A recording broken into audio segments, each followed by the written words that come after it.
ಸಂಡೂರಿನಲ್ಲಿ August 15ರಂದು ನಡೆಯಲಿರುವ ಸ್ವಾತಂತ್ರ್ಯ ದಿನಾಚರಣೆಯನ್ನ ಅರ್ಥಪೂರ್ಣ ಹಾಗೂ ಶಿಸ್ತುಬದ್ಧವಾಗಿ ಆಚರಿಸುವ ಸಂಬಂಧ ಸಂಡೂರು ತಾಲೂಕು ಕಚೇರಿಯ ಸಭಾಂಗಣದಲ್ಲಿ ಪೂರ್ವಭಾವಿ ಸಭೆ ನಡೆದಿದೆ. ಸಭೆಯಲ್ಲಿ ಕಳೆದ ವರ್ಷದ ಸ್ವಾತಂತ್ರ್ಯ ದಿನಾಚರಣೆ ಕಾರ್ಯಕ್ರಮದ ನಡವಳಿಕೆಯನ್ನ ಕ್ಷೇತ್ರ ಶಿಕ್ಷಣಾಧಿಕಾರಿ ಸಭೆಗೆ ಓದಿ ವಿವರಿಸಿದರು. ಬಳಿಕ ವಿವಿಧ ಇಲಾಖೆಗಳ ಅಧಿಕಾರಿಗಳಿಂದ ಕಾರ್ಯಕ್ರಮದ ಸಿದ್ಧತೆಗಳ ಕುರಿತು ಚರ್ಚೆ ನಡೆಯಿತು. ಇತ್ತೀಚೆಗೆ ರಸ್ತೆ ಅಪಘಾತದಲ್ಲಿ ಮೃತಪಟ್ಟ ವೀರ ಯೋಧರ ಗೌರವಾರ್ಥ ಸ್ವಾತಂತ್ರ್ಯ ದಿನಾಚರಣೆ ಕಾರ್ಯಕ್ರಮದಲ್ಲಿ 2 ನಿಮಿಷ ಮೌನಾಚರಣೆ ನಡೆಸುವಂತೆ ಸಭೆಯಲ್ಲಿ ತೀರ್ಮಾನಿಸಲಾಯಿತು. ಸರ್ಕಾರಿ ಆಸ್ಪತ್ರೆಯಲ್ಲಿ ನಿಸ್ವಾರ್ಥ ಸೇವೆ ಸಲ್ಲಿಸುತ್ತಾ ಇರುವ ಹೋಲಿ ಅವರನ್ನು ಕಾರ್ಯಕ್ರಮದಲ್ಲಿ ಸನ್ಮಾನಿಸುವಂತೆ ಸಭೆಯಲ್ಲಿ ನಿರ್ಧರಿಸಲಾಯಿತು.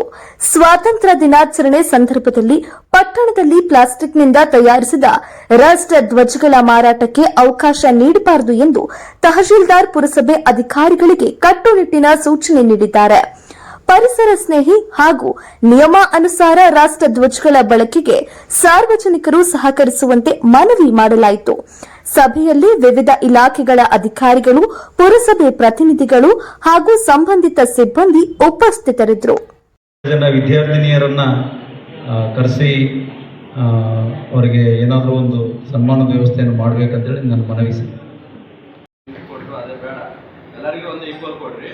ಆಮೇಲೆ ಪ್ರೋಗ್ರಾಮ್ ಮುಗಿಯ ತನಕ ಕಂಪಲ್ಸರಿ ಅವ್ರು ನಿಂತ್ಕೊಳ್ಳೋಕ್ಕೆ ಟೀಚರ್ ಒಂದು ವ್ಯವಸ್ಥೆ ಮಾಡ್ರಿ. ಯಾಕಂದ್ರೆ ತಮ್ಮ ಕಾರ್ಯಕ್ರಮದಾಗ ಹೋಗ್ಬಿಟ್ಟಪ್ಪ ಸ್ಟೇಜ್ ಮೇಲೆ ಹಾಕ್ಸ್ಕೊಂಡು ಕೂತ್ರೆ ಕೆಳಗೆ ಯಾರಿಲ್ಲ ಅಂತಂದ್ರೆ ಅದು ಭಾಳ ಇದಾಗುತ್ತೆ. ಯಾಕಂದ್ರೆ ತಮ್ಮ ಪ್ರೋಗ್ರಾಮ್ ಮುಗಿದಾಗ ಹೋಗ್ತಾನೆ ಇರ್ತಾರೆ ಹುಡುಗರು ಎಲ್ಲ ಟೀಚರ್ಸ್ ಎಲ್ಲ ಹೇಳಿ. ಯಾಕಂದ್ರೆ ಇದು ನಾಳೆ ಕಾರ್ಯಕ್ರಮ ಇರೋದು ಒಂದು 8 hours ಸಾಂಗ್ ಇರುತ್ತೆ. ಕೂತ್ಕೊಂಡು ನೋಡಿದಷ್ಟು ಬೇಸಿಗೆ ತಿಂಡಿ ಕೊಟ್ಟಿರ್ತಾರೆ, ಸ್ವೀಟ್ ಕೊಟ್ಟಿರ್ತಾರೆ. ಯಾಕಂದ್ರೆ ಮೇಲೆ ಗಣ್ಯರು ಕೂತಿರ್ತಾರೆ ಕೆಳಗೆ ಯಾರಿಲ್ಲ ಅಂದ್ರೆ ಏನು ಅರ್ಥ ಅದು. ಆಯ್ತು, ವ್ಯವಸ್ಥೆ ಮಾಡ್ತೀವಿ. ನೋಟ್ ಮಾಡಿದ್ವಿ, ಲೆಟರ್ ಮಾಡ್ತೀವಿ. ಲೆಟರ್ ಮಾಡಿ ಅದು ಕ್ರಮ ವಹಿಸ್ತೀವಿ. ಮತ್ತೆ ಮೌನಾಚರಣೆ ಮಾಡ್ಬೇಕಂತೇಳಿ ನನ್ನ ವೈಯಕ್ತಿಕ ಅಭಿಪ್ರಾಯ ನಾನು ತಿಳಿಸ್ತಾ ಇದ್ದೀನಿ.